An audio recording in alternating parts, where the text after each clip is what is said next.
Tahun 57 daging babi haram, kenapa kau roba-roba? Apa kak jawab dia? Itulah tua-tua yang di Jakarta itu yang roba-roba itu. Di lembaga Alkitab namanya. Berarti karena udah saking pintarnya anak tua-tua itu. Ustadz di sana, abang pendapat. Bapak tua, Pak D. Ya, Bapak tua itu tahu ada kejadian perubahan di Jakarta. Ada di Jakarta.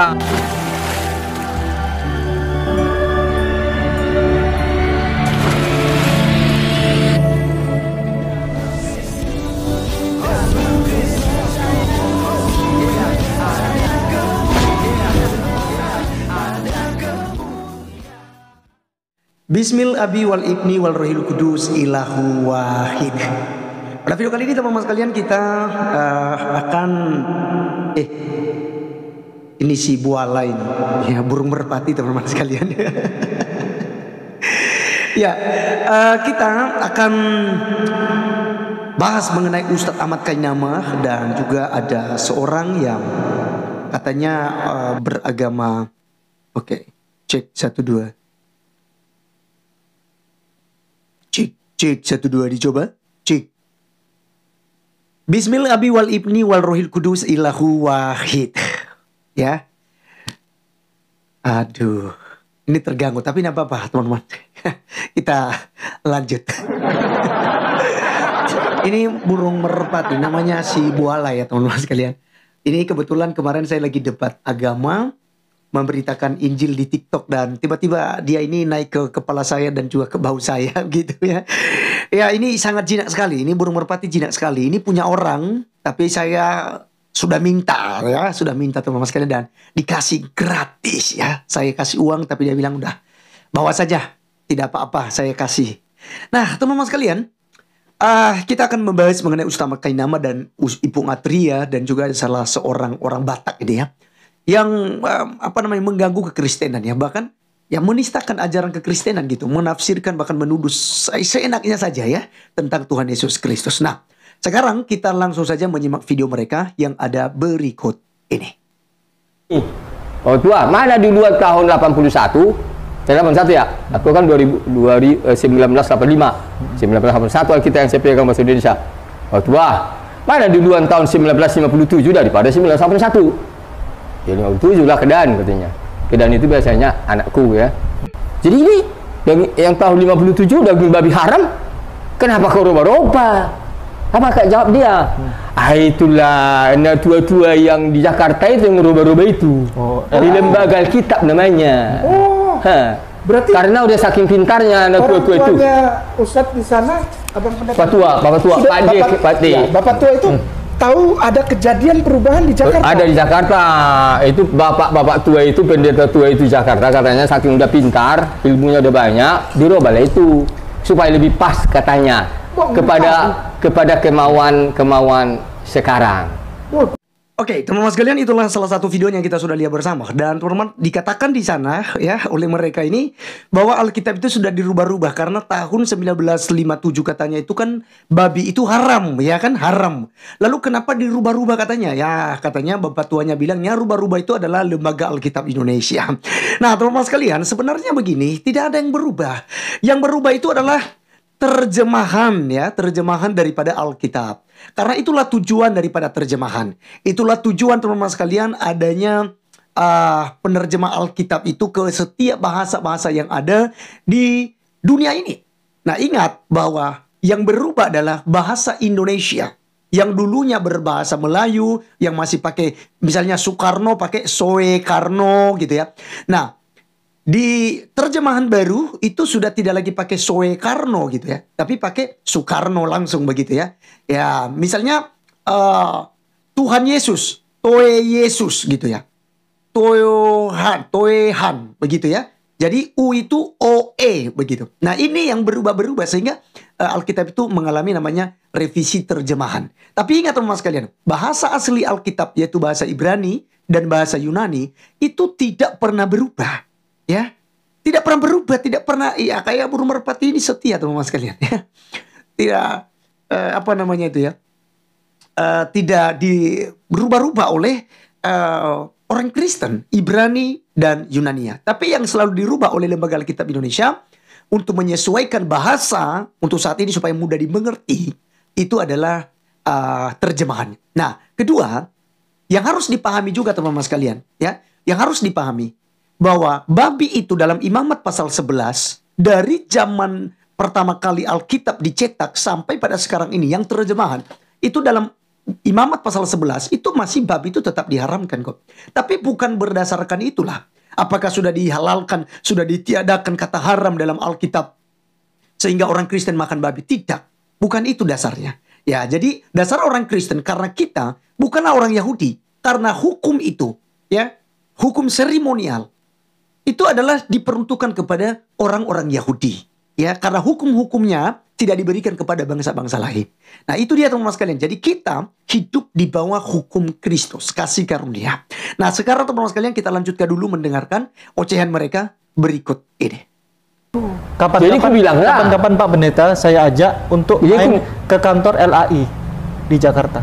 Kita bawa dulu bahannya. Alkitab bapakku bawa dulu tahun 1997. Oh, ada. Oh, jadi aku bilang begini. Kalau memang itu dirubah-rubah, kau rubahlah lagunya tadi. Kenapa saya kemarin baru hari Minggu saya berlagu? Firman-Mu Tuhan tiada berubah, dahulu sekarang selama-lamanya tiada berubah, tiada berubah, tiada berubah, tiada berubah.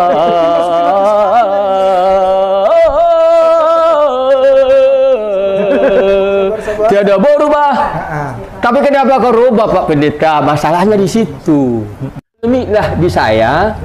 Akhirnya sejak itu saya baca di Alkitab. Saya catat. Yesus berkata. Yesus menjawab. Iblis berkata. Kata iblis, kata Yesus, kata iblis. Begitu ku dalam-dalam membaca Alkitab ini, ketemulah aku, berpikir-pikir aku, kok iblis ini silaknatullah kalau bahasa sekarang.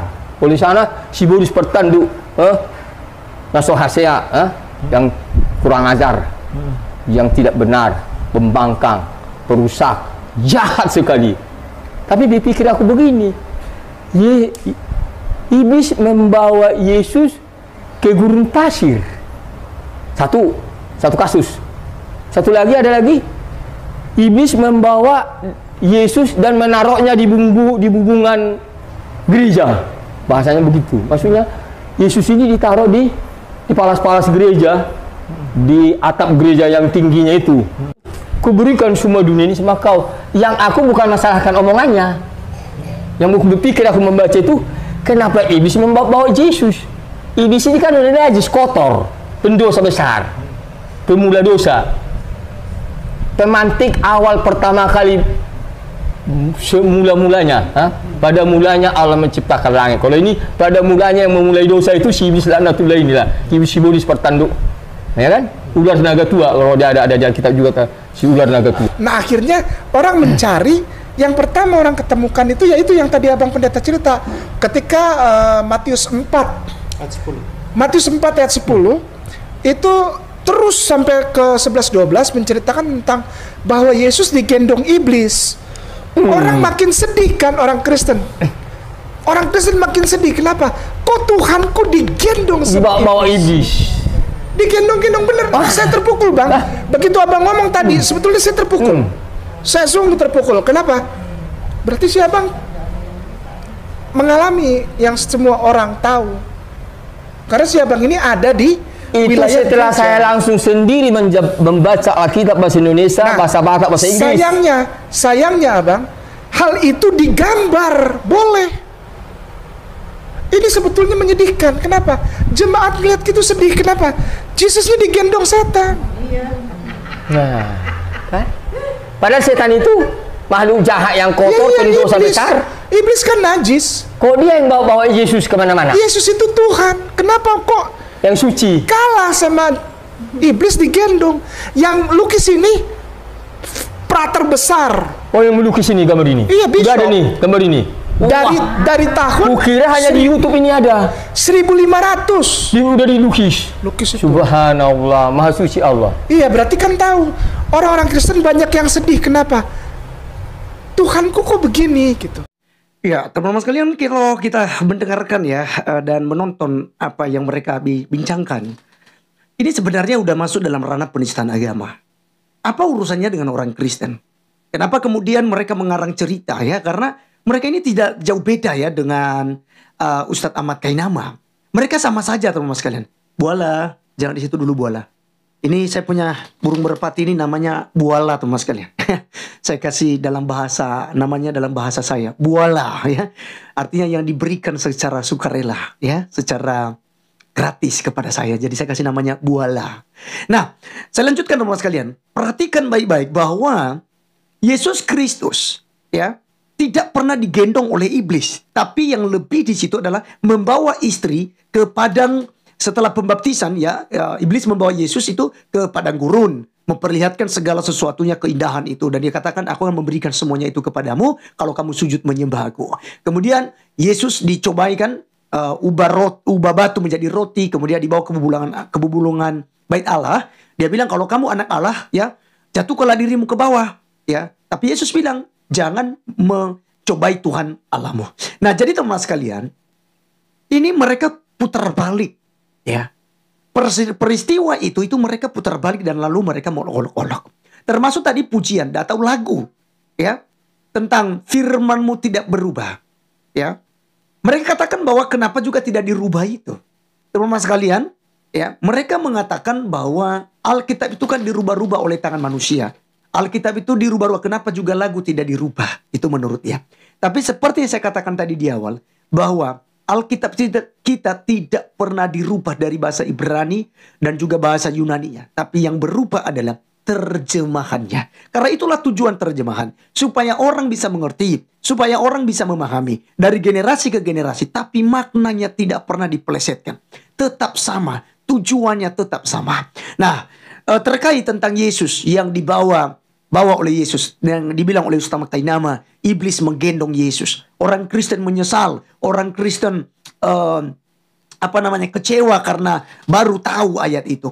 Orang Kristen tidak kecewa karena memang di situ dalam Matius pasal 4 itu tentang setelah pembaptisan Yesus, ya Yesus dibawa oleh iblis untuk dicobai. Tapi ingat, Yesus tidak berbuat dosa. Nah, yang dicobai juga adalah kemanusiaan Yesus. Ingat bahwa Yesus memiliki dua natur. Natur manusia dan natur ilahi. Sepenuhnya manusia dan sepenuhnya ilahi. Ya. Jadi Yesus Kristus yang adalah Tuhan mengambil rupa seorang manusia. Itulah yang bisa lapar, bisa haus, tidur, ya, capek dan lain sebagainya. Itu kemanusiaannya. Termasuk yang mati di kayu salib adalah kemanusiaannya. Jadi teman-teman sekalian, Tuhan Yesus Kristus adalah jalan keselamatan bagi kita. Tidak ada nama lain yang diberikan kepada manusia di muka bumi ini selain dalam nama Yesus. Melalui nama Yesuslah kita diselamatkan oleh Tuhan. Dan Yesus bilang, akulah jalan kebenaran dan hidup. Tidak seorang pun yang datang kepada Bapa di surga kalau tidak melalui aku. Kalau Anda mau masuk surga, percayalah kepada Tuhan Yesus Kristus. Sekali lagi, Alkitab kita yang aslinya, original teksnya bahasa Ibrani, perjanjian lama, perjanjian baru adalah bahasa Yunani, tidak pernah berubah. Satu titik, satu iota pun tidak pernah dirubah oleh Lembaga Alkitab Indonesia. Yang berubah pembacaannya dan juga penulisannya itu adalah terjemahan bahasa Indonesianya. Baik teman-teman sekalian, sekian video kali ini dan sampai ketemu di video berikutnya. Tuhan Yesus memberkati kita. Salam.